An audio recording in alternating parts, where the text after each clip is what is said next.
मुख्यमंत्री पर भारी पड़ गए के पाठक।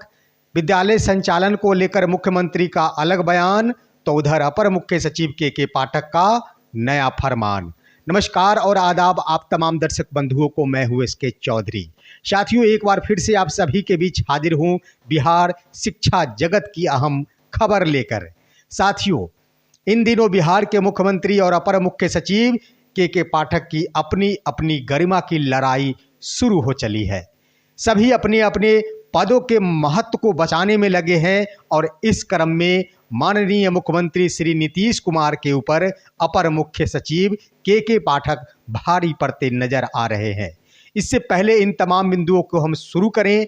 जिन्होंने हमारे इस चैनल सुसत्य वचन को सब्सक्राइब नहीं किए हैं वो कृपया सब्सक्राइब कर लेंगे। साथियों, आप सभी अवगत है कि बीते दिन माननीय मुख्यमंत्री श्री नीतीश कुमार के द्वारा सदन में यह बात कही गई कि अब विद्यालयों का संचालन 10 बजे से 4 बजे तक होगी, जिसमें तमाम शिक्षकों को 10 के बदले 9:45 बजे तक आने होंगे और विद्यालय समाप्ति के उपरांत 4:15 बजे प्रस्थान करने होंगे। और उन्होंने इस बातों को सख्ती से पालन का भी आदेश दिया और ये कहा, ये मुख्यमंत्री का बयान है और तमाम शिक्षा विभाग के कर्मी इसको अमल में लाएंगे। इतना ही नहीं साथियों, माननीय शिक्षा मंत्री श्री विजय कुमार चौधरी ने भी इन तमाम बातों को दोहराई और उनके कथनों पर चलने का दिशा निर्देश दिया। परंतु साथियों, होता क्या है, ये बातें अपर मुख्य सचिव के पाठक को बहुत खली और हमने पिछले वीडियो में भी बताया था कि के पाठक किसी भी सूरत में इन बातों को स्वीकार नहीं करेंगे। और हुआ भी वही कि के पाठक की ओर से तमाम जिला शिक्षा पदाधिकारियों को 21 फरवरी 2024 के शाम में वीडियो कॉन्फ्रेंसिंग के माध्यम से ये बातें कही गई कि पूर्व से निर्गत पत्र ही लागू होंगे और इस क्रम में तमाम शिक्षकों को 8:30 से लेकर 9 बजे तक हर हाल में विद्यालय में उपस्थित हो जाना अनिवार्य होगा।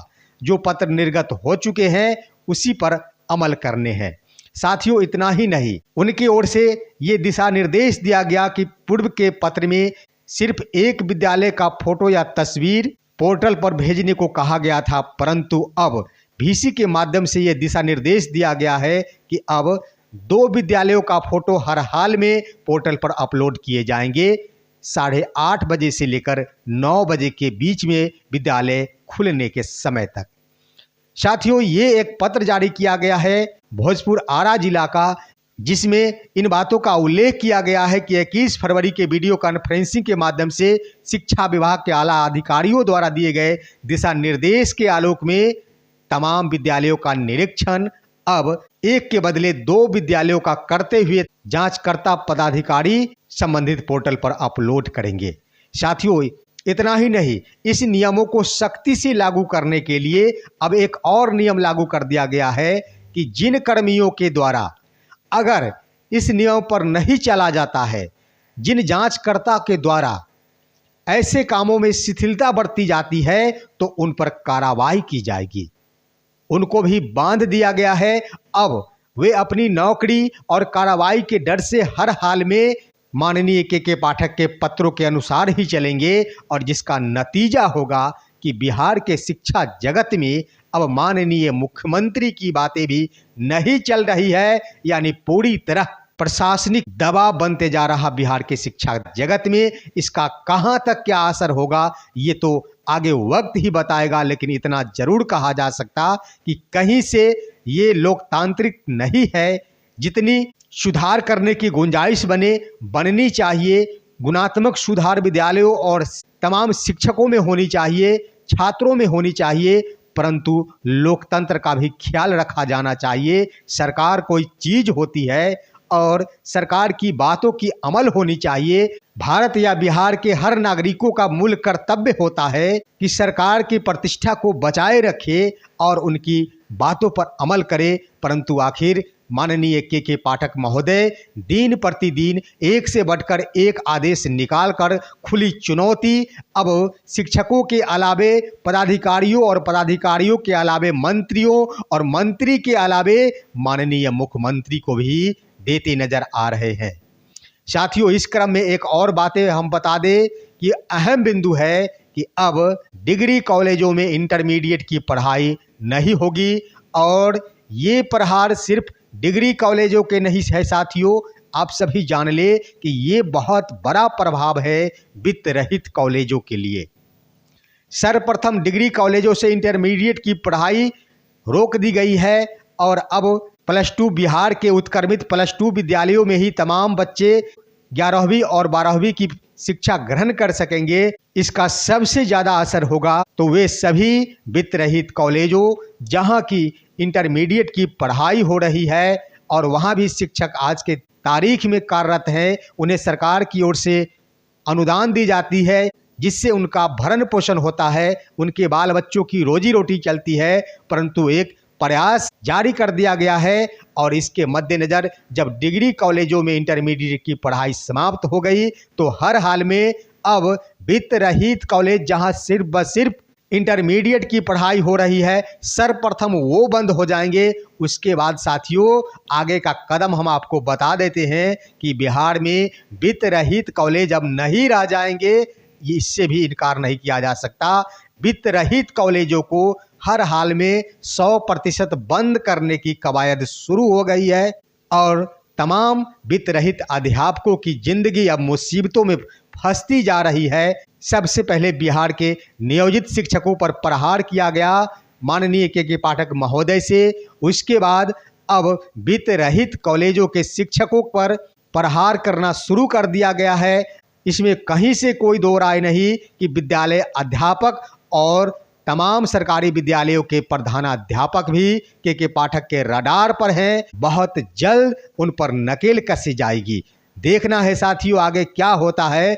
लेकिन इसी क्रम में एक और बिंदु हम आपको बता दें कि जो भी बंधु बीपीएससी टीआरई 3 के अभ्यर्थी है उसमें बीपीएससी ने थोड़ा सा नरमी बरती है और प्रथम क्रम में जिन अभ्यर्थियों द्वारा आपत्ति दर्ज की गई थी रिजल्ट जारी करने को लेकर, उन्होंने शपथ पत्र नहीं लगाया था या फिर उनका दावा गलत साबित हुआ था, वैसे 584 अभ्यर्थियों के ऊपर बीपीएससी चेयरमैन अतुल प्रसाद महोदय के द्वारा कार्रवाई करते हुए 1 वर्ष से लेकर 3 वर्षों तक बीपीएससी द्वारा आयोजित किसी भी परीक्षा में सम्मिलित होने से वंचित कर दिया गया था। अब वैसे 584 अभ्यर्थियों को राहत दे दी गई है और उन्हें चेतावनी देकर दोष से मुक्त कर दिया गया है। निश्चित रूप से टीआरई 3 में वो अभ्यर्थी बन सकेंगे। तो एक तरह से कह दिया जाए कि अब बीपीएससी की ओर से शिथिलता बढ़ती जा रही है। दूसरी खबर ये है कि टीआरई 3 के अंतर्गत सिर्फ 65,000 शिक्षकों की बहाली होगी। भले ही इसे लाखों की संख्या में बताई जा रही हो, लेकिन 65,000 ही इसमें बहाली होगी। और सबसे बड़ी बात कि शिथिलता बढ़ती जा रही है, इसका सबसे बड़ा अगर फायदा होगा तो सप्लीमेंट्री रिजल्ट की ओर, सप्लीमेंट्री रिजल्ट जारी करने की संभावना बढ़ गई है। उम्मीद जताई जा रही है, सरकार दबाव में है, परंतु कुछ नहीं कहा जा सकता क्योंकि माननीय के पाठक महोदय किसी की बातों को नहीं मानते हैं और जब तक उनका आदेश नहीं होता सप्लीमेंट्री रिजल्ट जारी नहीं की जाएगी तो हर हाल में सप्लीमेंट्री रिजल्ट की गुंजाइश बढ़ गई है। और तमाम अभ्यर्थियों के अलावे आज राजनेता इसके लिए आवाज़ बुलंदियों के साथ उठा रहे हैं।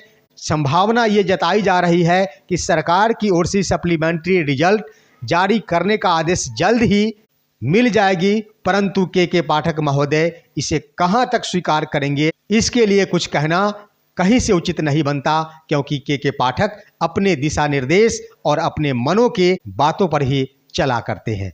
तो साथियों ये थे अहम खबर। आप सभी हमारे इस वीडियो को लाइक करेंगे, तमाम दोस्तों के पास शेयर करेंगे और अपनी बातों को कमेंट बॉक्स में अवश्य लिखेंगे।